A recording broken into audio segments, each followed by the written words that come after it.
Women's Health Podcast. I have the privilege of being with three sisters that I met while being a gynecologist. And along the way, I found out that they were fantastic caterers and they have a really interesting story. So welcome, ladies. Thank you. Thank you. Hello. Thanks for having Glad us. to be here. Thanks for having us. So if you would, just introduce yourself and we'll get started. Your All right. first name. I am Donna. Tina Marie, Sarah. Donna, Tina Marie, and Sarah. Welcome. Yes. So now, how many of you are actually in the catering business? Two of us. The two of us. How long have you been in the catering business? I'm going to say we have been catering since we could reach the stove. My mom was a caterer, and we all did our part. We all had a chip in. And as I got older, I decided I wanted to continue it, and Tina came along for the ride. Fantastic. So this gets into something that's very special. What I know of you is that family has played a very important part in your love of food, in your preparation of food. I know that Sarah has said that she taught the two of you how to cook.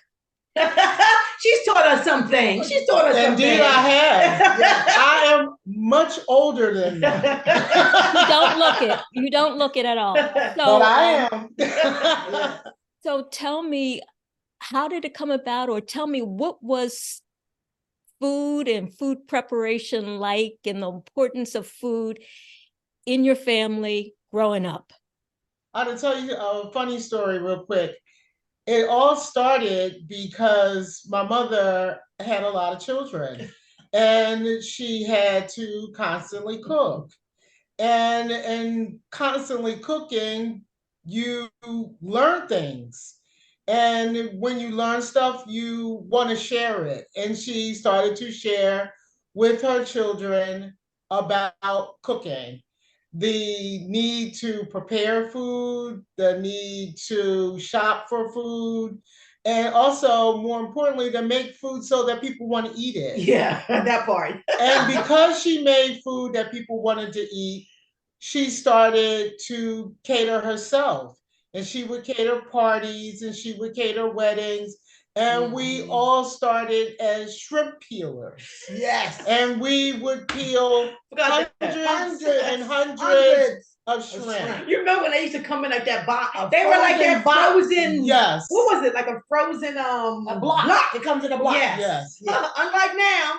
And then we also used to help with events at our church. Mm-hmm. We used to have the breakfast where you had to crack hundreds and hundreds of eggs into giant bowls, where you had to peel hundreds of potatoes for fried potatoes, boiled eggs, and onions. Yes. I am having a flashback, just for the record. Yes. I'm so sorry. Where we used to do beef and beers for the church.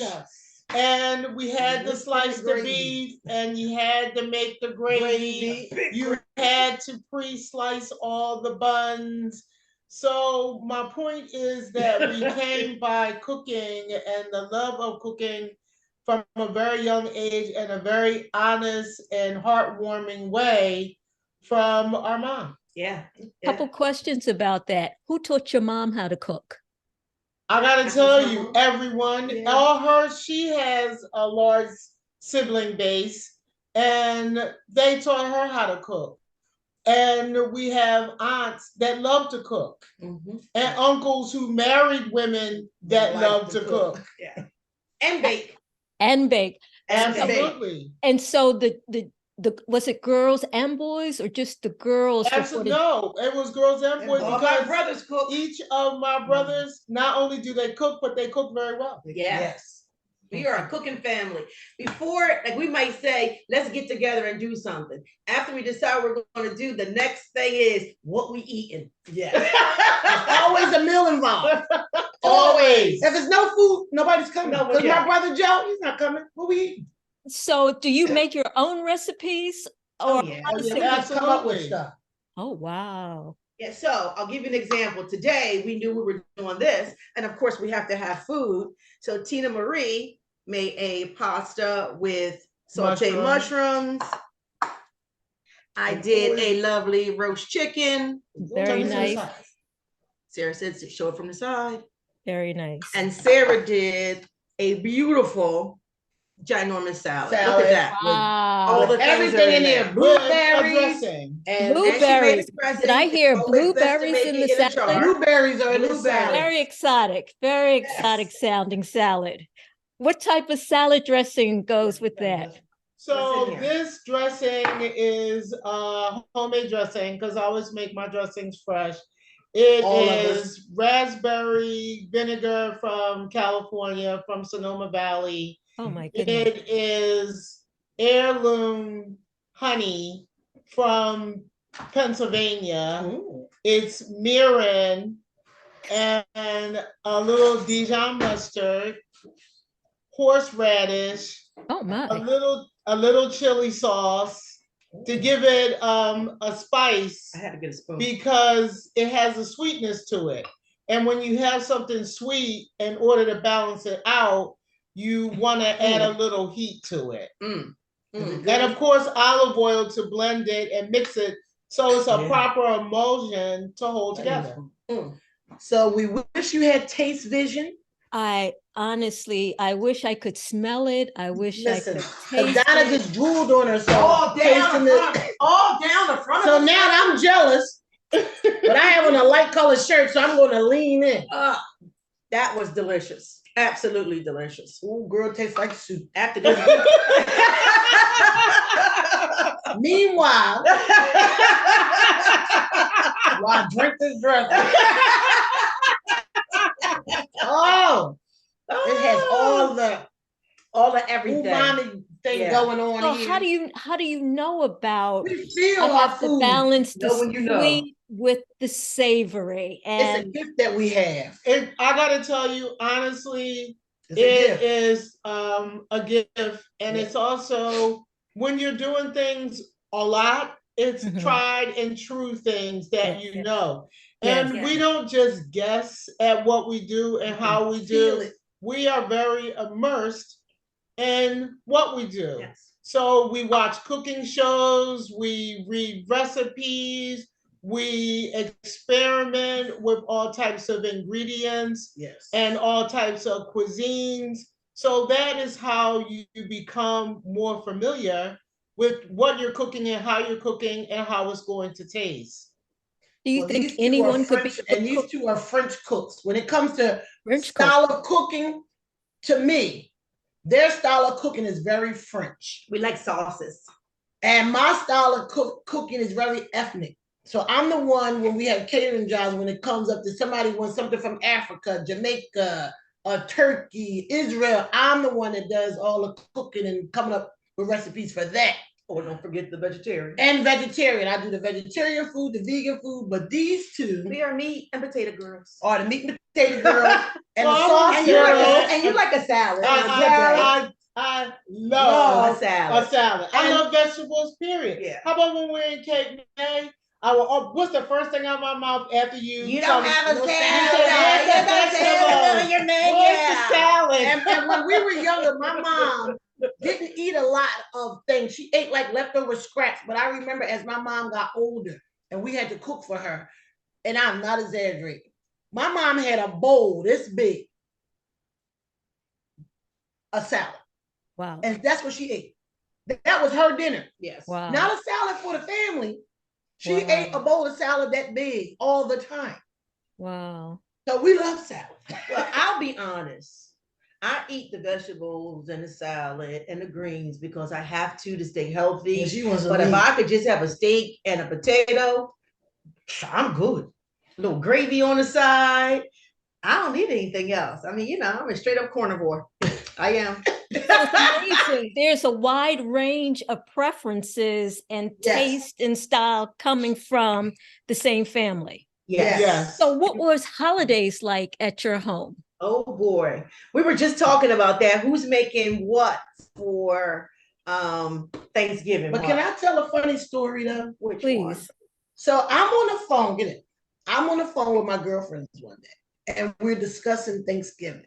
And I'm telling them what we had for Thanksgiving. I'm telling them about the soup, the shrimp cocktail, the fruit cup, and all these things. And I'm thinking it's a real thing. Like I said, did you have that on Thanksgiving? And my girlfriend's on the phone. We like on a three-way. She said, well, we was looking if we even had a turkey. I said, what do you mean? So they clowning me on the phone. And I didn't understand why. Because I thought everybody did this on Thanksgiving. So I called my sisters after I get off the phone with them. And she said, girl, are you crazy? Like she said, yeah, something ham, turkey. You lucky they had a turkey. No. She said, Tina, nobody does shrimp cocktail on Thanksgiving. Or soup. And fruit cup. We had all salad. And we had to set the table. We had to sit down. We had plates. We moved the next place for the next orders. The next part of the meal. You had to remove that plate, put the other plate, put the. So we're not talking about paper plates. No, China. That's why you cursing. I thought this was family friendly. She said paper plates. I thought this was family For a friendly. picnic? Are you talking about a We don't even use paper plates for a picnic. No. Because my friends now us for that. I'm accustomed to the Thanksgiving menu being turkey, collard greens, Nope. Nope. macaroni and cheese, Yes. stuffing, of course. Yes. Stuffing muffins. Stuffing Stuffing muffins. muffins. And Stuffing cranberry muffins. sauce. Yes. That's the basic dinner. Yes. What about Everything sweet else potatoes? No sweet potatoes? Oh, sweet potatoes. Yes. Yeah, sweet potatoes, right. No salad? So my family tends to like the meat. They're not big salad eaters. Yeah. Okay. And Well, I don't hear a lot of people talking about what kind of salad they're going to make for Thanksgiving. And our family does. So I hear women arguing over how many different cheeses they put in their macaroni and cheese. No, we don't even do that. We don't do that. We got one cheese. Before we connected with you, we were just talking about a salad that I was making called shrimp Louis. Because I love salads. I love vegetables. And if I can make it in an interesting or exciting way, I am going to do it. Because we grew up with all the components of a meal. And a meal is supposed to be, to us, something that you enjoy, and it's supposed to be in depth. And balanced. My mom always made a balanced meal. Very important. No what do you two mean carbs. what do you mean by balanced meal? And I have 2 carbs. Oh, You got a meat, a vegetable, and a carb. That's it. So people, another thing I will hear people say they ate corn and potatoes for dinner. No. What? With peas? Starch and starch. Starch. My mom would never. Always a balanced meal. Or you had a vegetable plate. So that's how I became vegetarian. My dad was vegetarian. I have a brother that's still vegetarian. And we grew up with eating vegetables and no meat, but it was delicious because my mom used to make what's that? The stewed tomatoes. Which you think sounds so basic. Cheese. But stewed tomatoes on macaroni and cheese with broccoli. Yep. Is so that's a full good. meal. Yes. It's a full meal. It's a full meal. No meat. It was amazing. And you went back for more. But what we didn't mention was my mother also was the lunch lady. Yes. In my grade school. Oh. I went to school in my backyard. My grade school was literally out my backyard into the school. And my mother and my aunt were the lunch ladies. So, well, you know, that's very interesting that you say that because school lunches are not very healthy. No, they're not now. I work at a school now. But ours was. My aunt and my mother, they got up early in the morning. They made breakfast because it was a breakfast program. Yes. And it was a lunch program. And they did both for the students. Yeah. Wow. Back in the good old days. Yeah. Not good. That is absolutely fantastic. So back to the macaroni and cheese. I'm surprised. What does your recipe include? Cheese. One. Which cheese? What type of cheese do you use? I personally, I tend No, I'm to just kidding. use I tend to use American cheese. Yeah. I have a preference for New Yorker because I'm not really that much of a cheese fan. New York is so much lighter. It's lighter. It doesn't have a lot of flavor. Because to me, macaroni and cheese is like one of those ultimate foods that's easy to mess up because it's so simple and it has so few ingredients. And people make it so extra. People make it so extra. Oh, people do make it extra. It doesn't have to be. Milk and butter cheese. We don't put butter. Pepper. No butter. I don't put butter in mine. I do add butter. Yes, I add a little, but not a lot because it doesn't need it because it has the cheese and the milk, and it has the whole milk. Flour. No, and no mayonnaise. But wait a minute. Mayonnaise and eggs. What was the flour before? Well, so to help make it more. I'll tell you what that's about. What a lot of people Making do is they're making a roux. They're making a sauce. They're making a roux. Okay. They make not a roux. They make a roux and they make a cheese sauce. They make a cheese you don't have sauce. to do that when you're using American cheese. No. Because it melts nicely and it blends nicely. And it's real processed. And it has a really good flavor. That is about the only processed I will say that we use in American. But the trick I would let everybody know if you decide to try it, make sure everything is warm. Do not put it in the oven until all your cheese and everything is melted together. Yes. Don't put it in the oven with little pieces of cheese or make sure everything is mixed together. Then you put it in the oven and then you're really only like drying it out and browning the top. And you're also not being excessive with the liquid that correct, because otherwise it's going to be otherwise it'll be overly juicy and mushy pasta. And you want to cook your pasta a little al dente. Correct. Even a little less because it's going to cook in the oven. Then when you take it out, it's still going to cook because it's hot. And you don't want it to be mushy. Because nobody wants mushy macaroni. And we've all had that mac and cheese where, no disrespect, sorry, where you go in and when you scoop the mac and cheese out, you see like it looks kind of curdled and it's got grease on top and all that. That's not a good situation. Now, I know we're all familiar with the famous person that has, I think, like the 7 cheese macaroni and cheese. Yeah, no, don't do it. So, it's called cheese and macaroni. So you guys are really into cooking, which is kind of unusual. Most people like eating out or get some fast food, something where you can just stick it in the oven or stick it in the microwave, but you actually enjoy the process of cooking. Yes. But and don't get me wrong, I like to go out.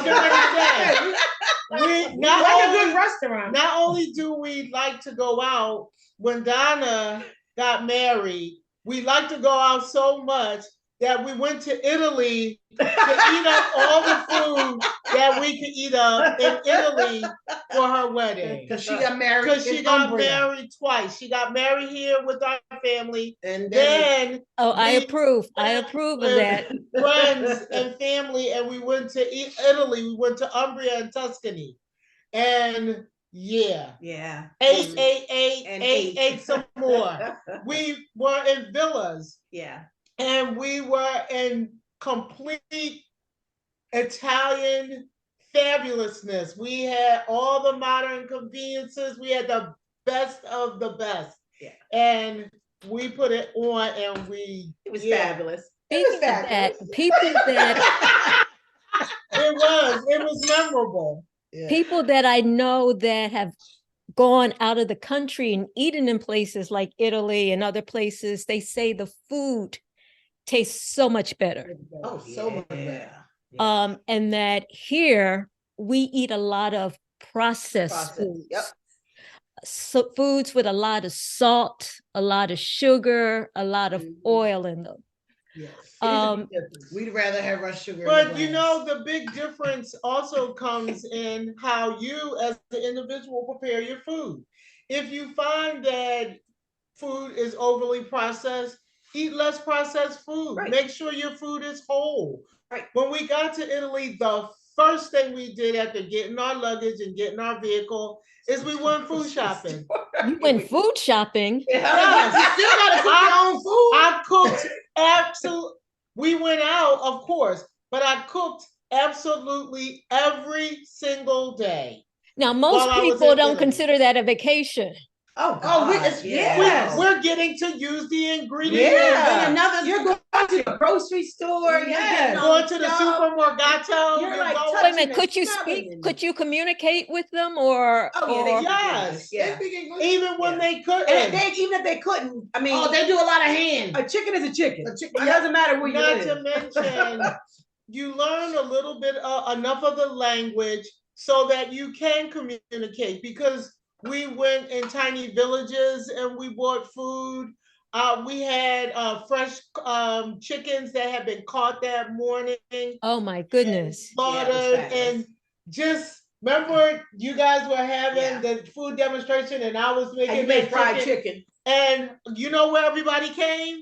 They came to get my chicken. Yeah, we had food. We had food demonstrations. I had my wedding catered while we were there, and they saved the meat to kill it the week that we were coming. So we Yes. had lamb, and She we had had a lamb, goat, and we had chicken, And we were all on a that. villa, so Wait a minute, so lamb who was doing the cooking? We had a You? caterer It come was in. a Oh, okay. professional cook that came and Yeah. did it. He grilled an entire little lamb On the side of the on a mountain. spit on the side of a mountain. Kid you not. It was amazing. Yeah. It sounds fabulous. It was fabulous. It I have to was. tell you. It was. I would do it again and again. It really was. Because you don't just, to me, when I go away, I don't just go away to immerse myself in everything that Touristy. I am around. I also want to bring myself as a part of what I'm doing. And for me, that's cooking. No matter where I go, when I go to We New cook York in something. City, I tend to stay in hotels where I'm able to cook. When I go to Cape May, You gotta it cook. is absolutely, I have to cook. You have to cook. Have to cook. No I have to hotel cook. there. You have to cook. So typically now when we go away, I like to rent a house where I have a kitchen. And I don't get me wrong, we're going out to dinner, but Of I might course, want we to do get up in all the those morning and things. make a cup of coffee, or I might want to get up and make breakfast, or I Breakfast. might want to get up and get something that I can get there that I can't get at home, and I can enjoy it there, and then bring some home too. Donna, you should mention your retreat that you have in October. Oh, yes. So I have a getaway retreat for ladies in Cape May, which I've been doing for the past 22 years now, and I can say. And it is really all about the food. You come on Friday and we do happy hour and dinner. On Saturday, you get breakfast and dinner. And on a Sunday, you get a brunch. But the first thing I do before I even send out the invites, I do the menu. Then after I do the menu, then everything comes after that. So I kind of work a little backwards. But it's just like you can cook at home. Like somebody will say, like, I'll make ice cream. And like, oh my God, it's homemade ice cream. Well, I'm not going to have you come all the way to Cape May and then give you like packaged ice cream. You can have that at home.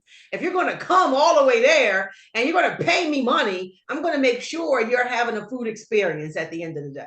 So Everything. give us an example of what a menu might look like. So I was use this year's menu. Saturday night. Saturday night we had chicken marsala, mashed potatoes, sauteed string beans, and carrot cake for dessert. So chicken marsala sounds like an Indian type of dish. No, it's chicken Italian. marsala is Italian. It's Italian. Yeah. Marsala wine. Yeah, Yes. easy to make, delicious, Very packed with flavorful. flavor. And you're like, oh my God, what is this? Like, because it's got this rich, gorgeous gravy, which comes from using a marsala wine. How And many it's- women are you? Is it strictly women? Strictly women. Sorry, guys. How many women are you cooking for on this retreat? 10 to 12. 10 to 12. 10 Oh to my 12. goodness. Yeah, 10 to 12. It's awesome. It's like the best thing ever. Like y'all got like, right? Yeah. Like it's the going to best. Cape May So, for and the weekend. that I go on, it used to be the sisters' weekend. So a lot of people wanted to book the last weekend of her retreat because they knew that me and Sarah were going to be there too. So not only did they get Donna's amazing cooking, they also were looking forward to Sarah's add-on, my add-on, because we all had different types of food that we wanted to make besides for Donna. So it was a win-win for them. Like, I'm looking at when the sisters are going, because they know Tina's making this, Sarah's making that, and you also get what you paid for. So it was like an add-on. It was just like a little tasting of whatever I felt like making. Yeah, you said it was a win. It was a win. It was a win-win. And then Sarah always had her own extra thing that she brought to the table, and she Along made with the a little different stuff. And then Sarah would come up with cocktails. Oh, I my would kind of do my whole international thing about making something they never had before. Such like one as, year I made monkfish. What did you make? Monkfish. Monkfish. No one ever had monkfish. And I decided to go to the fishmonger there and get monkfish, and made fried monkfish and a sauce and this. They never had that before. They loved it. It's all right. all So about how does a woman get to go on this retreat, Donna? A woman who wants to go on this retreat, that's all they have to do is reach out to me. My email is donna5263@yahoo.com. Send me an email, put in the subject line retreat so that I'll know what you're emailing me about. And then I send you out the packet. I start sending out packets in March. And I've had to expand the weekends because they get booked so fast. Like everybody who went this year have already booked for next year. Oh. So then I may need to add an additional weekend. All right. All right. So back to food. Food preparation. It sounds like you guys enjoy the variety of food and things that you can put together. What about spices and seasonings? How do you decide what to use or how much to use? So you think about what kind of food profile you would want to have. Like for my turkey for this Thanksgiving, I will be making a French style turkey. So it will be a herb turkey. Say that again. Say that again. Herb turkey. I'll use fresh herbs to coat the turkey to give it extra flavor. So what happens is when you use fresh herbs on top of meat, it also tends to rest in the bottom of your vessel that you cook in. So that is what you'll use to make your gravy or your sauce with. And it gives it a more in-depth flavor. So what I'm doing this year, and I've been doing that, I guess say for the past 10 years, is I cut my turkey up. I pre-cut the turkey up into parts and I roast it that way. It takes less time to cook the turkey. It is less weight to the turkey, and you get more residual liquid from the turkey because you're taking that breast and you're cutting that down, and you're taking the ribs and you're cutting that down. And you can add all of that to the pan with your mirepoix, which is carrots, celery, and onion, and a little thyme. And like I said, any sprinkling of the herbs that come off of the meat as you're sprinkling it. And you add it all together and you bake it. No matter what size your turkey is, you can cook a turkey in 2 hours. Whoa. Because you have cut the turkey down. I'm not going to say that cutting the turkey down is easy, because it is not easy. I'm not doing because again, it is about practice and something that you do all the time. And it's something that I've done a lot. And I also make turkey throughout the year. So I'm used to cutting down a turkey, cutting down a chicken. I can cut down anything. So now the one complaint that I hear about turkey is that most people find that the white meat is too dry. So the reason why that is because they're overcooking the turkey. Well, I mean, most people have that thermometer. So and they still overcook. Well, so the way that it works is you want the turkey to be at least 20 degrees outside of what it's supposed to rest at, because the turkey is going to rest. And when that means the internal temperature of the turkey is going to raise as you take the turkey out and you're resting it. And that will keep your turkey breast from drying out. People think that you can base the top of the turkey and that's make it and they left it in the oven for 5 hours. But they're not paying attention to how dense and how thick turkey breast is. Turkey breast, the skin of the turkey is extremely thick. You know what's getting through there? Nothing. So you can lift it up and you can add a little oil to your breast. You can add butter to your breast. You can add stock to your breast. You can do all kinds of things underneath the skin, but not on top of it. And it's really important not to overcook it. It's important to have a thermometer so you can check that temperature. Yes, people. And when you do that, you will not have a dry turkey. And it also in how you cut the turkey. Traditionally, you'll see when they're showing pictures of the way people cut a turkey, they're cutting a turkey, slicing it on the breast. You want to cut it against the grain. If you cut the turkey against the grain, you again will have all the moisture and all the flavor that you need. And you also don't have to use as much turkey. And it doesn't take as much room on the plate. Right. You know what I mean? So you have a juicier piece as opposed to little slithers, little slices. Tina's injecting her turkey this year. I'm not. That's a good idea. Way too much work. Cocking my turkey this year, which means I'm cutting it down the back and I'm opening it and fanning it out and pressing it, and I'm going to inject it with herbs. Now, when you say herbs, what kind of herbs are we talking about? Rosemary and thyme, oregano, sage, and just stick it all in, melt it in with the butter, and then put it into your syringe so that you can inject it. And then So wait, you're gonna use oregano? You know what I got? If you want some, I got some marjoram. Marjoram. I love marjoram. Will be better than oregano. Because the oregano is kind of sharp. Yeah. But marjoram is along with the sage. That would be so nice. He bought me this much marjoram. Okay, I'll be at your house on Wednesday. And you really want to come again? I'm coming again. I have to say, I think this is the first time I've seen 3 women get excited over marjoram. Over some herbs. Also, we all have herb gardens in the summertime. We all do our herbs in the summer, so we can just go outside and cut our herbs. We don't buy herbs in the summer. I'm doing a traditional turkey. I am not. I'm wrapping it up. I'm gonna put some butter under the skin. I'm gonna salt, pepper, and garlic powder. I'm gonna wrap it up. And the reason I wrap it up, because that's another method of cooking your turkey. Yes. First, you're gonna let it steam. And that's what's going to cook your turkey. You have it wrapped in foil. Wrapped in foil. Water in the bottom. And then once I do that, then I'll open it up and then I'll let it brown. Then I'll check for doneness and then that'll be it. So I actually heard someone doing it the opposite way. They turned the oven up high initially so that the skin would brown. And then after that, then they turn it down low. And just let it's called the reverse sear. Yeah, I've heard that. That's a thing. A reverse sear. It's called reverse sear. But you gotta know what you're doing.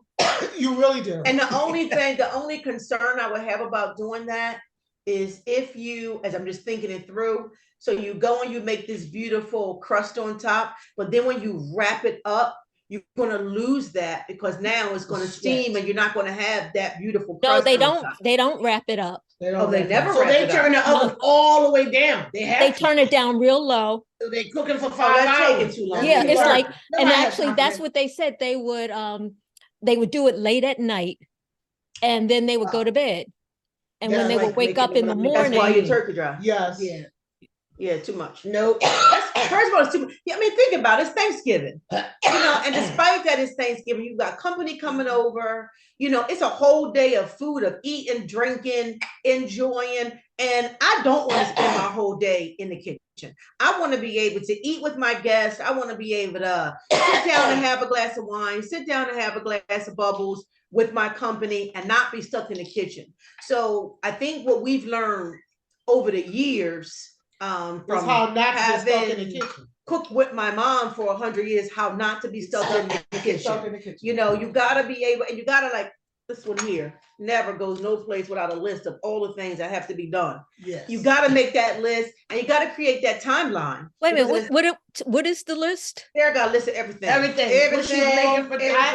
I have a menu. I have a shopping list. Got a grocery list. And then grocery list. And then menu. And wait. What? And then recipes. And then recipes. What goes in that? You gotta have it. You gotta have I it. don't just have the recipes, I have also how many ingredients. That way you don't miss anything. Correct. I also have when I will be preparing it and how I'll be preparing it. You do this every holiday? No, I she do this it for all the everything. time. For everything. Everything. Yes, even my daily cooking, if it's something elaborate. Yes. Because I want to know. There's nothing worse than getting ready to cook and you forgot realize something. you I forgot don't- like a key ingredient. I don't want to run all over the kitchen. I want to get on with the task at hand. Right. So I want to be able to set everything up. By writing everything down in this fashion, Create structure. I can have everything that I need right at my fingertips. I don't have to say, "Oh, I forgot to add that. I forgot." It's all That, right there. that does not happen. I have had to cook for hundreds and hundreds of people, and I don't do anything any other way. In fact, I live my whole life through notes. That's it. Wow. No matter Wow. what I'm doing. I'm getting ready for the holidays and for Thanksgiving. I'm gonna do tablescapes and everything. I have a plan. That'll be written down as well. Yes. You said tablescapes? Okay, Tablescapes. whatever way you're gonna decorate the table Your for plates, Thanksgiving, your dishes, plates, your your glasses, your flowers. flowers. We do the all of the sisters. things. We do the Sisters Day flower thing every week. You see, I'm right behind Sarah mine for this week. Hers I haven't hers done isn't yet. cut up yet. But we go buy flowers, and then we have a text that we send our weekly flower arrangements. It is so much fun. I love it. I started it, and then it just caught on, and we just been because we were all buying flowers, and this one, her arrangements are amazing. This one is just caught on, beautiful, and we just every week we do arrangements. I'm getting there. And we have them in the kitchen, in the bathroom. I have them all over my house. All over. It's so much fun. So If fresh anybody- fresh flowers. floral arrangements yes. throughout flowers. your house. Every week. Every week. Every Send it to week. your girlfriends. It's a thing. You get together with your girlfriends. You do a weekly flower arrangement, and you send it to each other so each other can see what And also flowers get you bought. inspiration. Get inspiration. What flowers are in season? But Of what's unusual But or first of all, different. most important, it makes you You feel know, good. You it walk in the sounds room. like an indulgence, but it sounds like a And it's lovely, I mean, you only have it's one not- life to live. Yes. Live But it's it not well. something that you gotta go and spend like $50 a week on. No, You can not. spend like $10, $15. You can go to Produce Anywhere. Junction. You can Yeah. go to Trader Joe's. You can go to your You local can go to supermarket. Acme. Yes. You can get flowers reasonably priced. And you also can do a challenge with your girlfriends. Everybody doesn't have a budget to say, hey, I'm gonna buy myself flowers every week. Do a challenge with your girlfriends. I'm spending $10. And who can make the nicest Who can make the arrangement? nice arrangement with $10? It Oh, could that's be cute. one type of flower. We can do that next week. How about we just do? I already got my Well, flowers. after I already Thanksgiving, got we it. already But have our wait, flowers and, around. and you know I don't know how to do it. Well, Oh, it's a wait. real challenge We're for not this talking to one This one. because her house looked like Flower Wonderland. Are you Fresh flowers everywhere in our whole house, everywhere. Mine is bedroom, living room, bathroom, kitchen. Kitchen, bathroom, living room. Yes, And mine's his whole house. every week hers is whole house, and then we send each other. It's fun, girls. Try it. It's fun. It's relaxing too. It is. Flower Very. therapy. It is. We call it flower therapy. I'm speechless. I'm speechless because I mean it sounds lovely. It's I mean the lovely. idea sounds really lovely, but it's like people really do that, you know? Yes, Yeah. we do it every week. They really do. Yesterday morning, we got up early and we went, Tina and I went to Produce To Junction, get our flowers. and they weren't the greatest though, just for the record. Well, But that's we had funny to work because around we it. got And then this one buys so many for- flowers, it's not enough room in my car. So her husband takes her. We I got the flowers for Alexandria's birthday Right. because she was going to be at her dad's, and I found beautiful flowers. Where? And at Produce But she Junction. goes- You went to Jenkintown. No, I don't go to Jenkintown. I go to Glenntown. Glenntown. Where I live. And the flowers were beautiful. And it was some way when I send y'all the pictures of them, unusual, I didn't get cute yours. I little sent mine thing. yesterday. Oh, Well, that I gotta tell sounds you, because exciting. my house is so That sounds like Yeah, that's a birthday product. We forgot we were on camera for a minute. I'm Oh, not sorry. the food, sorry. We got sidetracked. No, because this takes me to, I mean, there's a real joy that you can just feel when you guys talk about food? But how do you entertain? Because you did say you don't plan on being in the kitchen when your guests are there. How do you entertain? Oh my God. Well, you've already been over and seen mine. You already so. and everything was done. Yeah. So we plan it out. Yeah. We plan it out, we write it out, and we have a time so that everything is mapped out and when the guests are coming, so everything is done so you can enjoy your guests. Yeah. And it took years for us to do that. And I have an open kitchen. Like I'm not getting your glass and all that. Come in, you know where all the things are. The shelves are open. Grab a plate, grab whatever glass you so desire. And my house, the bar is set. You can. I want you to be comfortable when you come to my house. Get what you want. Help yourself. Everything is laid out all over the place, and then you can enjoy. And then before you come, I already told you, snacks are going to be from 3 to 5. Dinner's going to be at 5. So you can come anywhere within that window, especially at Christmas. I really have to structure it because Christmas is also my husband's birthday. So that's a whole nother set of circumstances. And we have about 25 people. When I first moved to my house. We did his birthday. Insane. His birthday, that's like the best. I can't even. That's how I did my first floor. I can't even describe it. It was insane. It was insane. It was insane. It was in the gifts. It was just insane. We combined our family with my husband's family. So it was already 2,000 of us. And then we added his 100. And it was just, and we gave all the gifts out there. And I made like brulee, grapefruit. I mean, it was like crazy. It was insane. We always come up with something crazy to make. And I gutted my house so that we could set up tables like it was in a hall. Oh my God. So we had catered, we had went and purchased all manner of things. We rented furniture so that we could set it up like it was a hall in my house. It was lovely. No, I don't even No, think it was a big age. I was just thinking it was.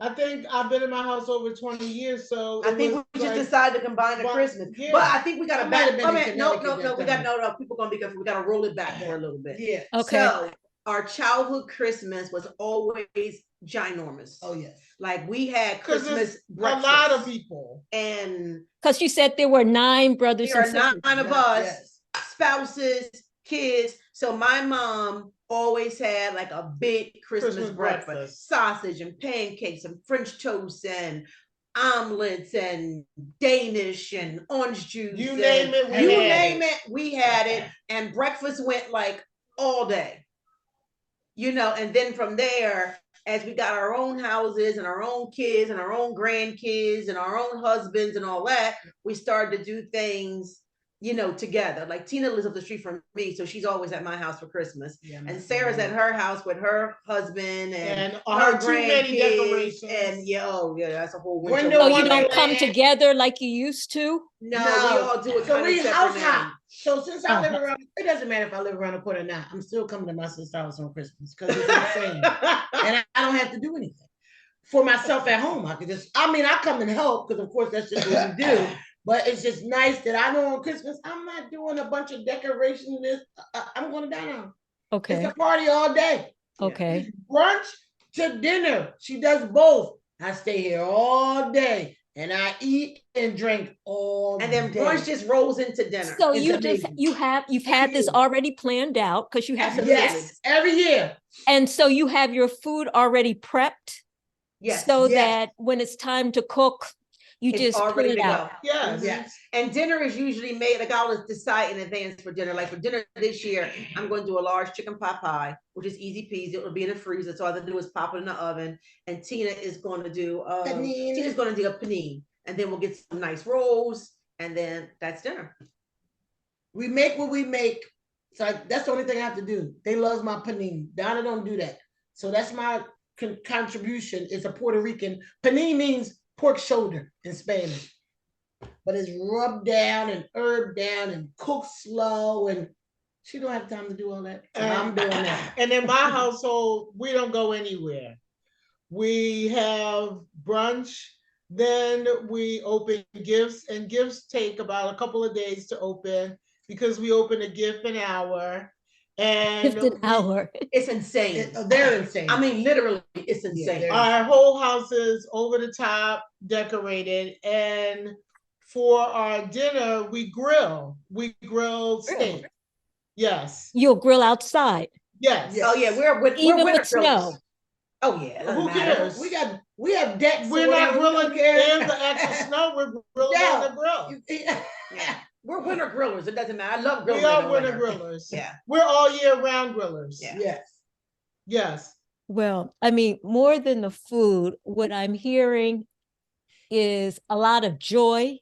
Oh yes. And absolutely. a lot of good memories. When you started Yes. talking about your husband's birthday, oh my goodness. And I guess that's the point. That's the point of going through all of this preparation and cooking. You create great memories, great joy, and lots of fun. Yeah. Oh yeah. Well, that's what we learned. So that's what we do. Yeah. We have grandchildren. We have lots of younger cousins and nieces and nephews, and those are the things that we learned from our older people in our families, and now we're the older people, and that's what we do. We've been doing it, however, since we were very young, because we love it, and it is who we are as people. Yeah. You cannot tell anything about us as much as you can tell about us and our desire to entertain, party, and food. And cook. Well, because I'm married to a it's chef. more than food. It's more than food with you. I mean, you're right. you're like the B. Smith. You know, it's about B. Smith. Yes. it's about the ambiance and the entertainment and the presentation. Everything. Yes. Yeah. It's not just food. You shouldn't call yourself caterers. You're underselling yourself when you call yourself caterers. And we want to give names because I haven't mentioned it, by the way. So I am a master chef from the show Master Chefs. There you go. I mean, I am a master chef. I mean, you can hear it in your conversation, you know. And then these are chefs. Same. Oh, excuse me. Uh-oh, we have a visitor. I know. But we all are chefs. I mean, yes, you guys are very talented, and it sounds like you have acquired a taste for what you do. You know, you really get into the whole event. I mean, some people cook because they need to eat, you know, and they need to eat in order to stay alive. And that's all it is. It's a very utilitarian thing. I do it because I have to. Right. You do it because you enjoy it, you know, and that's, you take it to a whole nother level. It's therapeutic to us. Yeah. I literally cook every day. I cook every day. Every day. Every day. I'm going to make a crab biscuit. Every day. That's what I'm doing. But I'm going to actually steal some of this food and put it away for dinner for tonight. But we're going to eat all this, but I'm going to save my husband some for dinner. Yeah. But I cook every day. Yeah. Absolutely. I'm going to make flank steak. It's unimaginable not to cook every day. It's important. It really is. And it's actually healthier. Healthier for you. Yes. So let me ask you this. If someone wanted to use your services, we've already talked about the retreat, and this is different. Correct. So we're not talking about the retreat. Are there things that you like catering, or are you just open to any and everything? I treat catering like I treat entertaining at home. I am open to just about any and everything. And I have to put in that just about because sometimes people got odd requests. So, you know, but I treat it just like I do it entertaining at home. You know, I think about what they're looking for. I think about the person. I ask the clients a lot of questions about what you like to eat and what you don't like to eat. And if you have an idea of what you might or might not want. sometimes people have no idea until you start talking about food. Then they start getting excited, and then they start, oh yeah, and I want this and I want that. So I take the journey with the client to make sure that what they have in their mind, we can actually put down on a plate or on a buffet or however they want to do it. Now, I know you mentioned you've catered for up to 100 people. Is there a limit? Yeah, 50. We're up to 50 50 now, just 50. Yeah, 50 people. We stopped the hundreds of people. We're getting older. We can't do all that. We love it, but we getting tired. I hear you. So, do you consider yourself reasonable, or people get what they pay for? You are. I consider myself a combination of the two. I'm reasonably priced. You also get what you pay for. And I get a lot of repeat business. I just had somebody call me yesterday about doing their New Year's Eve party that I did for them 2 years ago in the midst of the pandemic. Somebody had a party for New Year's Eve. Wow. So I get a lot of repeat business.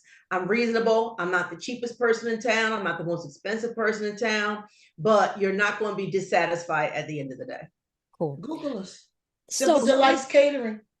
Huh? Say that again. Google us. Simple Delights Catering. So what's the name?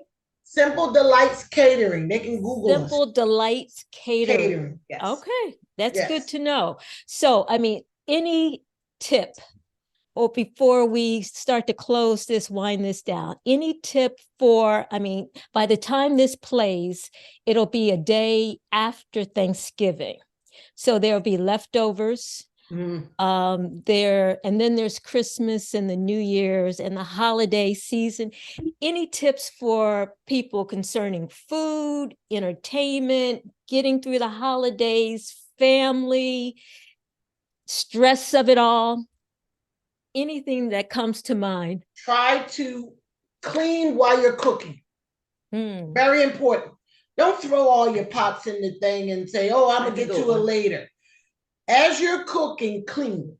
It makes it so much easier. For me, because when you're done, you're done. You already cleaned up. For me, clean as you cook. For me, it is have a plan. Yes. You want this time to be enjoyable. You want to have fun. Yes. And you don't want to have nightmares. So be realistic and plan. It's important to plan. I don't just mean plan in your head. I'll go back again. Write it down. Write it down. Put it on your refrigerator so that you do it. Make it as pain-free as possible for yourself, because it's a time that you want to enjoy too. Yes. I think my tip is don't beat yourself up if it doesn't work out right. It is what it is. If you were going to make 10 things and you only made 6, guess what? Nobody knew. Don't tell them. Just lay out the 6 that you made and have fun. Have a good time. You know, enjoy the people that you've invited to your house to spend time with you, because those people, I would assume you invited people that you want to be with. So make sure you have time in the midst of what you're doing to be with those people. Are between the 3 of you, you are a wealth of information, like how to cut the turkey, how to make the macaroni and cheese and not the cheese and macaroni. Right. I mean, and just planning. I mean, those are things that a lot of us did not have the experience of having a mother that cooked, who brought us into the kitchen, who instilled this love of cooking in us. And so share the wealth. That's all I'm saying.